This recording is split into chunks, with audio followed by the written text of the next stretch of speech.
I finished my magister, which I really wrote very fast because What does very fast mean? How long does it normally take? I think I wrote my magister exam all in total within a month. And normally, I know, don't follow me as a good example. I am not. I am unconventional. I do not also write in a standard way. So when people start with the introduction and go on in the, like you have this, the way you do it, you have the introduction, the main part, and then the conclusion. I actually start in the middle. So I start with the main part, go to the conclusion, and then go to the introduction. Okay. And I was able to do this within 3 weeks. I know. How long does it take normally so that we can have an Months. understanding of I think it's months. Yeah, people have a lot of, 6 months. Yeah. That's And why you I'm saying did don't it. take me as an example. Yeah, so I studied at the University of Cologne. And even there, again, the stars had aligned. I had a very good professor who is still a very good friend of mine, and he was also my supervisor, who also gave me my first job at the university. I worked at the library, and I studied in the history department and English and African studies.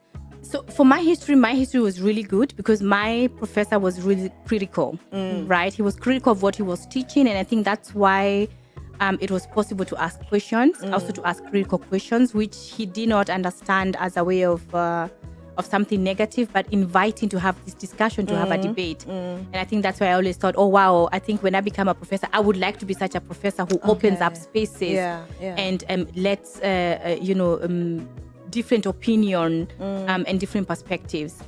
By other professors, I found it somehow a little bit problematic, and not because they were white, but also because not because they were white, but because it lacked this critical reflection, right? From which perspective are you teaching African studies? Hello and welcome once again to your favorite Conversations Far From Home Diaspora Conversations. Thank you once again for tuning in and for being here like every Wednesday. And we are so glad today that we have a guest. And, it's been long since we had somebody. And this person that we have today, we've been waiting for this conversation for a long time, but it's happening now, and we are really thrilled that this person is here. Wambui, can you please introduce our guest today? I'm so excited. Yes, it's a great honor. Hello, everybody. I hope you had good Easter holidays. And today, as Carol just said, we have a guest today. Now, this guest is someone, since we started the podcast, the first time we were talking about inviting people, you remember, Carol? She was on our list. She was on our list. And today is a great honor to have her finally come over. This is my dear friend, Dr. Njeri. I am introducing her with her doctor title because sometimes she assumes that it's not important. Yeah. So this is Dr. Njeri, and she has come all the way from Cologne. And today she's going to have a very important conversation with us. First of all, about herself, and later on we will find out more about her work, and about her as a person. But as usual, before we continue, we always want to take this opportunity to thank our sponsors, to appreciate them, TEDx Media, for all they've done for us and for sticking with us throughout our podcast. And as usual, you're going to be hearing a bit more about TEDx Media in the course of our conversation. So, my dear friend Njeri, welcome to our podcast. How are you doing this morning? I'm fine. Thank you for inviting me. And thank you for the kind introduction. That's a warm introduction. I didn't. That's just the peak of the iceberg. Now, Njeri is one of those people where you ask yourself how she does it. These are one of those women of how does she do it? A career with kids and running jobs, and still being here present for the podcast, still being an activist. I don't know if I've ever not seen you anywhere. How do you do it? And always smiling, I should say. Exactly. Always smiling. Yeah. Thank you so much, Njeri, for coming. And I know you had to organize a lot to be here today, so we appreciate your time. And I know Amboy can talk and talk and talk because you've known each other for a long time. Someone has to stop us today. Yes. Someone will stop us. So I met you for the first time during Christmas time last year. Yes. And it was a wonderful time together. It's I really, really enjoyed. It felt like home, although I was meeting you for the first time. You have that thing around you that makes everybody feel comfortable around you. Oh, thank you. And that is Thank you. really amazing. It was like we had known each other. Of course, I had heard a lot about you from Wamboi, but meeting you was like, oh, she's a person I'd never met, but feels like I've known forever. Oh, Yeah. thank you. Yeah. So Thank you. welcome. Thank you. Thank And you so much for the invitation. Yeah, yeah. And the question that we ask every guest is to begin, where or what is home for you? That's a difficult question, eh? Home for me is both. So here where my family is. Here means Germany. Here in Germany, in Cologne to be in particular, it feels home. This is where my friends are. This is where my kids are. This is where my mother and my brother are. So Cologne feels very much home. And even when I go to different places, I always feel like, I need to go back home, which will be Cologne. My other home is, of course, Kenya, where I really feel very much connected to the continent, to Kenya. This is a place that I go to when I want to tank new energy. This is a place that grounds me. But it's also a place where I feel very much comfortable, secure. Not that I don't feel secure in in Cologne or comfortable, but it's a different kind of comfortability when I'm in Kenya. When I'm in Nairobi, and to be particular, when I'm in Masai Land, when I'm in Narok. This is where my grandmother lives. This is where I have a lot of childhood memories. This is where, my aunties and my cousins are. This is home, right? This is where I can eat my grilled maize. This is where I can walk with my party. Yeah. This is where I can eat my my good sukuma and ugali. And I don't even want to eat the ugali jogo #1. I want the one that is cooked with the one that you have to take kwa kisiagi and then you have to, that's that the one brown. Exactly. Yeah. So I feel like home is where I feel secure. Yeah. And I do feel secure in both places. Okay. But you say it's a different kind of security and comfort that you feel when you're in Kenya. Can you describe that a bit for us? Because I'm talking about how I also feel, like you said, eating your ugali and sukuma wiki. You can do that here, but when you have it in Kenya, it tastes different. It is different. I think it's the soil. It's the way the food tastes. It has a very different taste. But I think it's also that feeling of being among a majority where you are not that visible. But it's also the feeling of you're among your people and you have that sense of belonging. And I don't know if this is something that I imagined because of living in the diaspora for such a long time, but I always feel like I can breathe better. Okay. I feel like I can let go. I always feel like, as I said, when I have a feeling that I have so much stress or there's so much going around me, and I go or travel to Kenya, I can. I feel I breathe differently, and I think this is the other feeling that I have when I'm in Cologne. When I'm in Cologne, this is home. I know my way around. I know the safe places that I can go to compared to other cities. I know where to get what I need. I know the secure places. So I'm very comfortable when I'm in Cologne compared to maybe if I were to go to Hamburg or Berlin, where I don't know cities, exactly, where I don't know the city that well. I can say I know Cologne. And so this also gives me that feeling of of being secure. But when I eat my ugali in my home, of course, it's going to taste different because it's not the same soil. It's not the same, I think it doesn't have the same sun. I think that's what you would say. It doesn't have the same sun. When I eat my ugali, I will eat it, but still remember how it would taste if I was in if I was in Narok, right? There's always that connection, and even the connection of eating that food is also a reminder of home, right? It's also a way of keeping that memory of those memories and the cultures still alive, even in my home in Cologne. But I totally identify with this feeling of getting to Kenya and breathing. So I don't know. I also somehow do it very actively when I get as if the air has suddenly become lighter. I don't know. It always comes with this feeling of I'm home. Although, like you said, I don't know my way around Nairobi anymore. So when I'm in Nairobi, I feel very lost and unsafe because I'm always like, sometimes I need my brother. I'm always like, hey, bro, please help me, because even crossing the road, I'm Do you so wait for the hesitant. green light? You wait for the green light. I wait. Yes. I wait for the green. I do. I wait for the green light. And I'm standing there, and my brother is like, please don't do that. Please don't do that. So there's that feeling of, I know this is home and I feel safe, but I am still lost. Yes. So it's a combination. So I could really identify with what you are saying. And I think also because of living such a long time out of the country, you also in a way lose touch, but also that sense, like the example of crossing the road.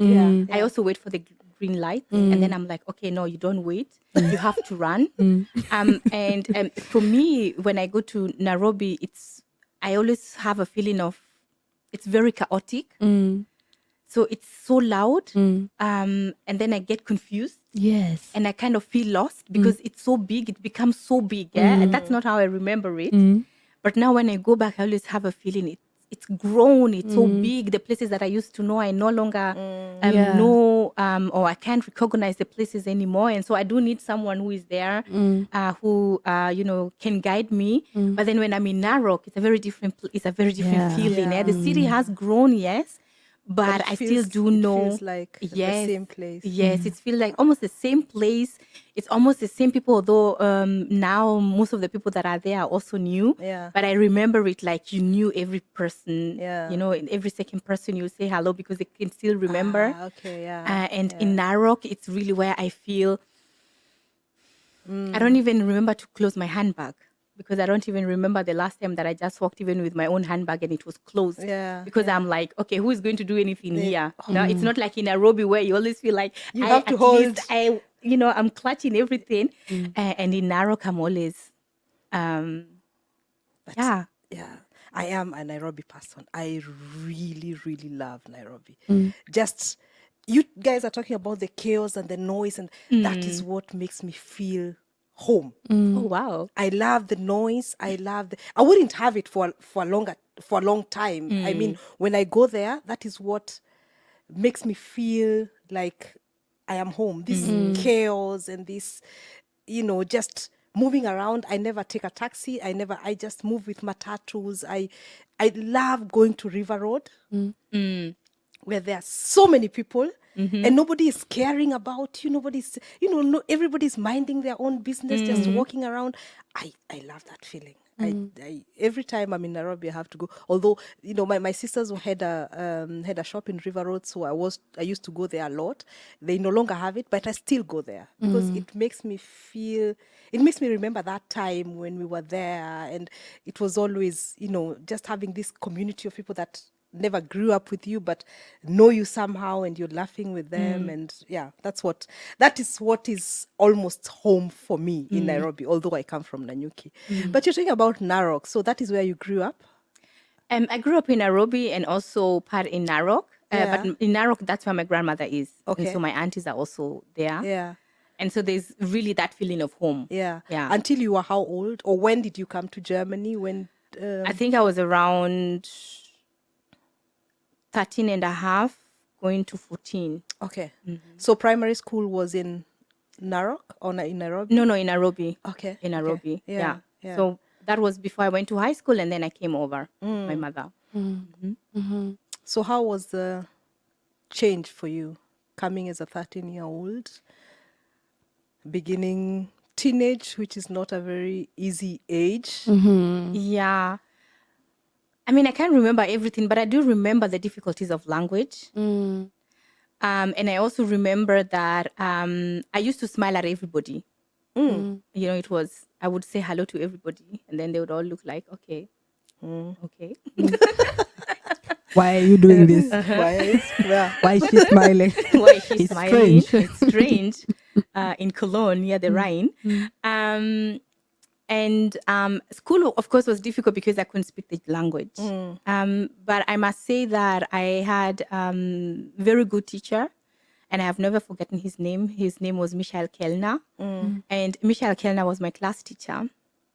And when I came to the school, because it wasn't far from where we lived, he did a lot to explain to me a lot of things in English, but also in German. Oh, wow. So things like chemistry, biology, this I could, and mathematics because it's only the language, but the system is the same. But when it came to German, as a Deutsch, the language, yeah. that was difficult. But my teacher did a lot because he would even give me extra tuition, so that I can learn the language. And if in case I didn't understand anything, he would take his time again and explain it to me in English, and then help me repeat it in German. Wow. So in that sense, I was very, very, very lucky because I know this is not something that happens everywhere, and that teachers take their time, especially when you're an immigrant and especially when you're new in a city. And so I was lucky. And I say that I am where I am, not, and one boy knows this, I keep on saying this, not only on my own hard work, but also because there have been people who have been a support system. A lot of people who have also invested their resources also on me, like my teacher, Michael Kellner. And he used to do that with his wife. So actually I would have classes, and then like in the afternoon, when school was over, I would go over and he would teach me German. Wow. Yeah, and he didn't ask for any money. Wow. And he told me years later, he told me that he did that because he had seen something in me. And so when he saw me again, he was very proud because he asked me to write something, what I would like to be in the future. And I said that I would like to do something that is going to change people's life, or at least have a meaning, a change. And he still has this small book. Wow. Oh, After wow. so many years. So when I met him, he said, I still have the book.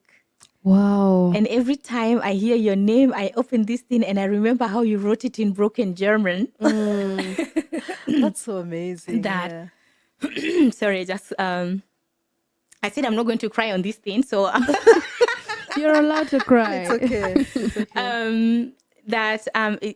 And that really moved me because I didn't think that after so many years he still have this this book that I wrote because it was a homework assignment, and he had said that everybody should write in any language that you can. You should write what you want to be in the future, and that's what I wrote. And I think I've done my best, and I'm trying my best to reach that goal. Yeah. Wow. And that's so important to have somebody who believes in you. Really. And being an immigrant or some new in a country, just there's so many people who come here and they get lost because they're treated differently, and just having somebody you see is trying their best to help you also motivates you Yes. to, but just hearing that you still have that must be it's just such a nice feeling. And to know that is what you're doing now. Yeah. Yeah. Yeah.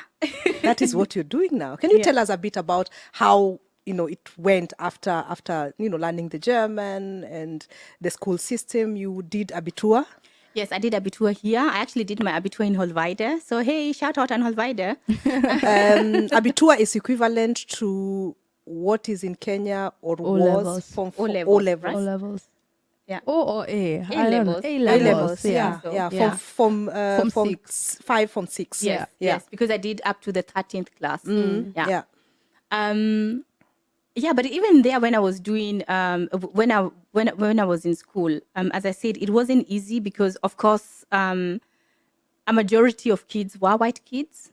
And I remember, and I'm not going to mention his name, but I remember I had an English teacher who very much thought that I couldn't be able to speak English because he had been to Scotland, I think, for 1 or 2 years for referendariatia. And so there was one time that we had a discussion and I said something and he said, that's not English, that must be something African. And then years later, when I met him, he said, you know, I do remember that you had said this, and I did Google and found out, yeah, it was English. Wow. So you had this, also these experiences in school, right? Did you ask about it, or did he tell you? Did you have that discussion? No, we actually didn't. It's something that he just found out. You know, the way some teachers, even when they are trained to be teachers, when they see that you're an immigrant, they have a very different picture of you. Yeah. And I don't want to say that then I knew or I could even have the right language of describing what I went through. But now I can, because I know what it was. But then it was just, I found it as a disturbance, you know, because I was in an English school, and I do speak English. So I knew what I was speaking about and I knew what I was saying about it. And then having someone who had just gone for 1 year somewhere and then comes back and says, actually, what you're saying is not English, it's African. And I still remember that, because that really disturbed me, because I was looking for the Africanness in what I had said, because I was like, okay, so what was African in that? I thought that was English. And I mean, in Kenya, it's British English, right? We're not speaking, a pidgin, or there's no pidgin English, a Kenyan pidgin English. So it was English. And then only for him later, to address this issue, because we had an exchange teacher in our school who came from England and said, yeah, actually in English you do say that. And the sentence was very easy, because I said, in English you could also say, I agree to disagree. And he said, that's not English, right? And so there was that whole conversation around that, had said something that was not right. And it was very difficult for me with this teacher, because I actually remember that every time he would come to class, I had to leave the class. I left the class and I did my English, most of my English lessons outside of the class. Because of one disagreement. Because of one disagreement, but also because I think I was very, what's the right word to use? Stubborn? Stubborn. Exactly, that's the word. I was very stubborn, because I knew that what I had said was right. And then having to defend or justify that it wasn't right, didn't feel right. And so I said, yeah, so anytime you come and teach English, I will leave your class and I'm still going to learn English. And I did English in Abitua, and I passed very well. And even in German, I passed very well. I think I had 1 point something. I did the English classes outside, and it was only with this one teacher. And I think that also coined me a lot also later. This sense or this feeling of, injustice, or of being, not listened to and being doubted that you can be able to do something, compared to the teacher who was, who said, I saw something in you and I thought, it's only the language barrier. On the other case, it was this someone maybe who, thought differently, that I could not be able to do anything. And that's why you're stupid just because you're exactly, black. exactly. Yeah. And I think that experience coined me a lot.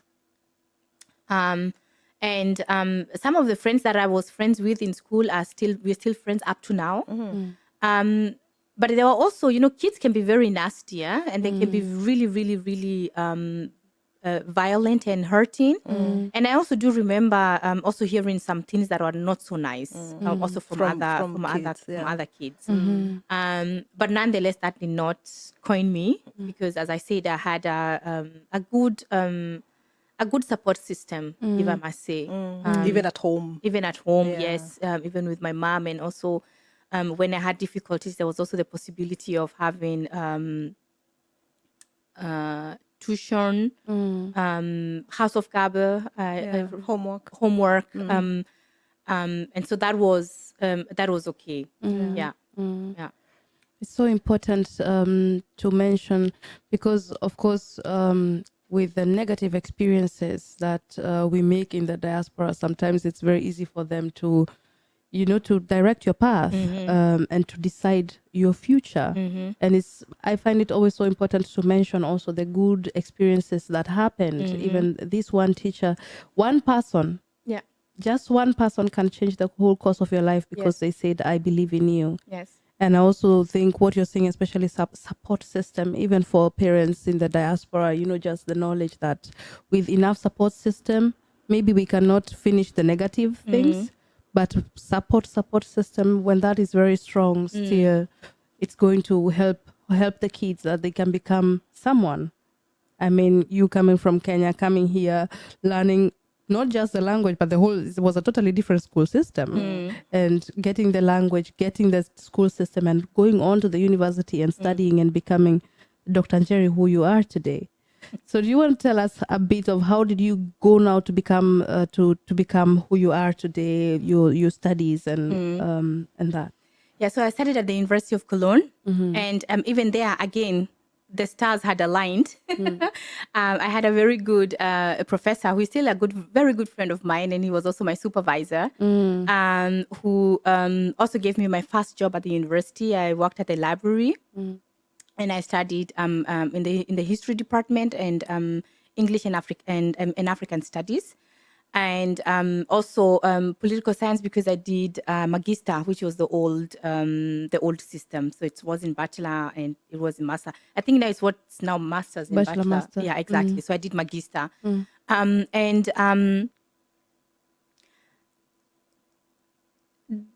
me, that I think, having this one teacher who was really ready to help me, and then going to the university, which was not easy also, because first of all, you have to think like, what do you want to study? Actually, I wanted to study something else. I thought I was a very good event management. That's what I wanted to study. And I did get a place, but I think the reason why I didn't go to that place was because it was far. It would have been in the Netherlands. And I didn't want to go very far from home, from Cologne. And I applied and then I thought, okay, then I'll go to the university. And I applied in Magdeburg, in Heidelberg, and in Cologne. And I got, in all three places, I got a place. And then I said, okay, Cologne is better. I'll stay in Cologne and study here. And now thinking about it, because I'm a believer, I think everything happens with a reason. I think I would not have been or become what I became or what I am now had I gone somewhere else. I think that which I was supposed to be was here in Cologne. So when I studied at the University of Cologne, I met again this very good friend and professor of mine who also saw something in me. And for me, what was really important, especially at the university, was that I was able to ask questions. There was room to ask questions, and when I asked the questions, it wasn't as if I'm asking stupid questions, but it was questions to understand. And that was very important for me. And he gave me room to do that, also with someone else, with another professor. And they also, in a way, were my support system also in this university and also in the department. Compared to other students, maybe to other white students, I also did not do a lot of exchange programs. I think I only did one. And then afterwards, I got the job working at the library. So that was the first job that I got. And then as a student assistant in our department, in the historical department. And then I finished my magister, which I really wrote very fast because... what does very fast mean? How long does it normally take? I think I wrote my magister exam all in total within a month. And normally, I know, don't follow me as a good example. I am not. I am unconventional. I do not also write in a standard way. So when people start with the introduction and go on in the, like you have this, the way you do it, you have the introduction, the main part, and then the conclusion. I actually start in the middle. So I start with the main part, go to the conclusion, and then go to the introduction. Okay. And I was able to do this within 3 weeks. I know. How long does it take normally so that we can have an Months. understanding of I think it's 6 months. months. Yeah, people 6 have months. a lot of, 6 months. Yeah. That's why I'm saying don't take me as an example.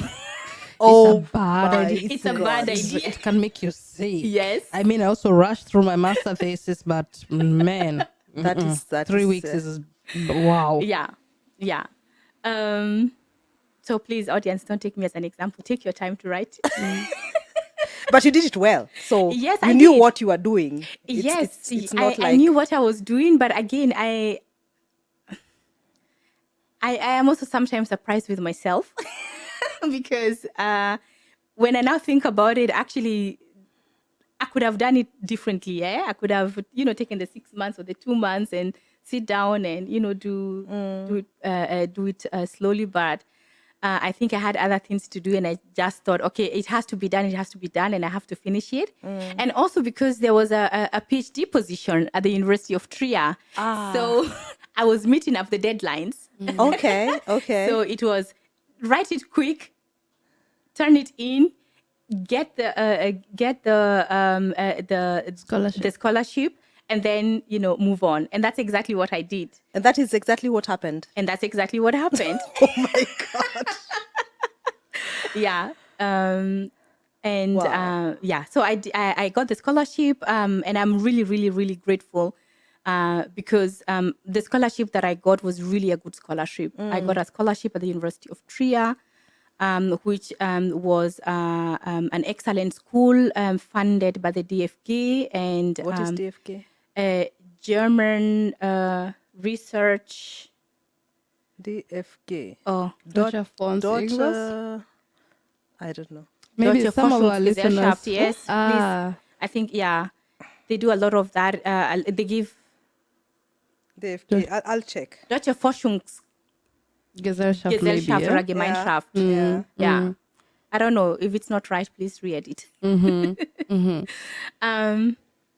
And the scholarship was in Trier, and the good thing was that we were like employed. So So just a moment, that's right. Deutsche Forschungsgemeinschaft. Yeah. German Research Foundation. German Research Foundation. Yeah. And that was a joint program together with the with Canada, so the University of Montreal, and we were able to to travel to Canada and do the research there. We had Canadian PhD students coming over to Germany, and us from Germany going to Canada and doing the research there. So you're still majoring in history? Yes. Okay. Yes. Yeah. Yes. I continued with history and not anymore with African studies or with English, but with history and part of it also politics. Okay. Yeah. Okay. So how did that influence your whole study? How did that influence the person you are now? How do you think that made you the person, the activist you are now? Here is a quick one to tell you about our sponsors, TEDx Media. I've been working with TEDx Media for about 5 years now, and this has saved my life, literally saved my life. TEDx Media has a way of helping you to optimize your office work. So I am a very chaotic person. My office was looking like you can imagine it. And then TEDx Media came, and they really helped me to optimize the processes, especially the processes of how I work, what should happen when, they came and advised me. They came and sorted out most of my files and all that, because I am not that. And then my website, it's beautiful because it is being maintained, it is being serviced by TEDx Media. And then the CEO of the company, Christian Tiedemann, who does all that, comes to you, advises you, he talks to you, he listens to your needs, and then crafts everything according to how you need it, but adding his professionalism in everything that he does, such that at the end of it all, and he will not use anything he doesn't think is okay for the person visiting your website. So if your photos are not good enough, then he'll not put them in. And that is the level of professionalism that I need when I'm working with someone, so that they just don't do everything I tell them to do. They tell me, okay, it's your website, but it has my name on it. So he will not do anything that is not professional enough. And the other thing is event management. Guys, these guys are so organized. TEDx Media is so organized. They have taken control and over. They organize our African festival, which happens every year. So I have nothing to do with it. The first year I organized it myself. I almost went crazy. And nowadays I just get calls, or when we're talking, it's a yes, no, no, and I have nothing to do with it. It's the best thing that ever happened to me.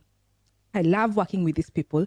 I love the way they, present themselves in a way that is, I will talk about professionalism the whole time, because that is what they are. They are professionals. And you see that in everything they do. When they're doing consultations with you, they are very specific in everything that they're doing. You can only be satisfied when you're working with TEDx Media. And I'm so glad that have trusted us now to sponsor our podcast. And I've been working with them all this time, satisfied with their work. I'll continue working with them. So please visit their website, www.tedx.de. That's www.tiedex.de. Visit them, because you'll be doing yourself a favor.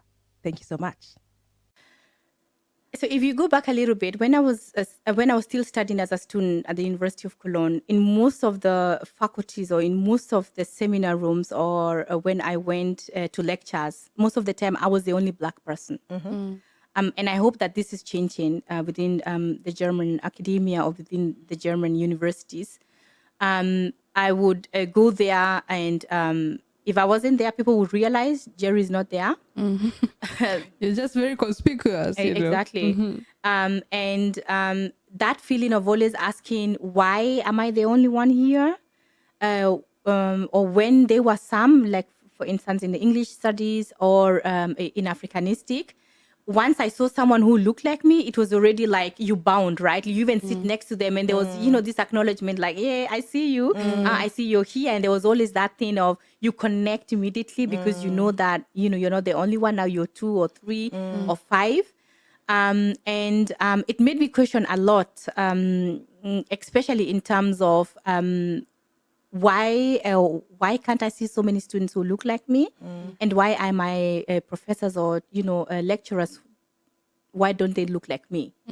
And most of the studies, like in African studies or in English studies, people who are teaching about the continent or teaching me my history did not look like me. And so that already made me very sometimes frustrated, but also question like the whole system, like what's really happening. And it's not as if we are not here, right? We are, and we are many. But then you don't find us back in this, in the universities. And it's also a question of resources, like how many resources do we have? Who is accepted at the university and who is not accepted? And what are you going to study, compared maybe to someone else? You already have like, what you want to become later. So there's always this, like when you're going to school and then they say, you can try different things that you want to try. See if maybe you want to be a doctor, or maybe you want to do, you want to go to college instead of the universities. And most of us did not have that. So those experiences shaped me to what I am. And even more when I did my PhD, because I wrote my PhD about what it means to be Black in Canada. There are so many things that were parallel to what is happening here in Germany within the Black communities, but also what is happening in Canada within the Black communities. That, most of the time people think you just came, or they are only just like in the 60s. Yet there's a long history of people of African descent in Canada, but also here in Germany, right? I mean, we all did not just come in the 90s and in the 60s. And I always say we have always been here and we'll always be here. Because this is not the first time that we've been in this continent, right?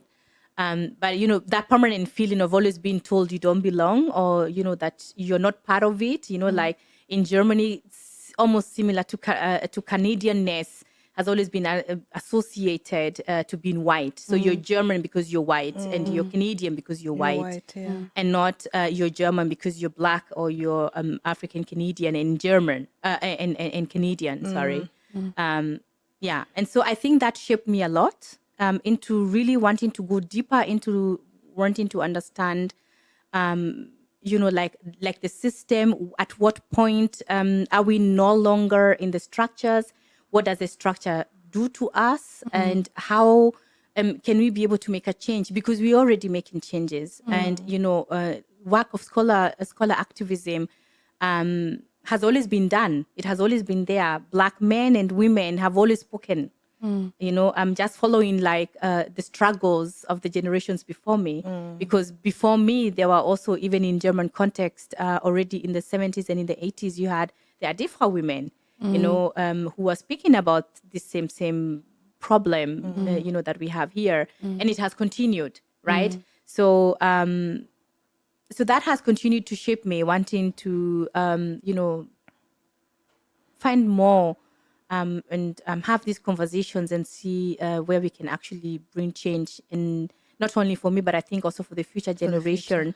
Because what the position that I sit now is a position that other people of African descent, Afro-Germans or Black Germans or African Germans, were fighting for already in the 80s, in the 60s, and even before that, right? So I say I sit on the shoulders of those who came before me, who left that blueprint for me. And it's not only because of my hard work, but because they were there and paved the way for me. And so I think I also have a responsibility. And I think this sense of responsibility, it's what has shaped me in order to have something that we can give on to the next generation. Yeah. You talked about, for example, history being taught, African history being taught by somebody who doesn't look like you. So knowing what you know now, do you feel, or did you feel like this history was being presented the way it really is? Or is it somehow shaped to fit the understanding of maybe the white Germans or students, or to make it digestible for them? You know what I mean? Yeah.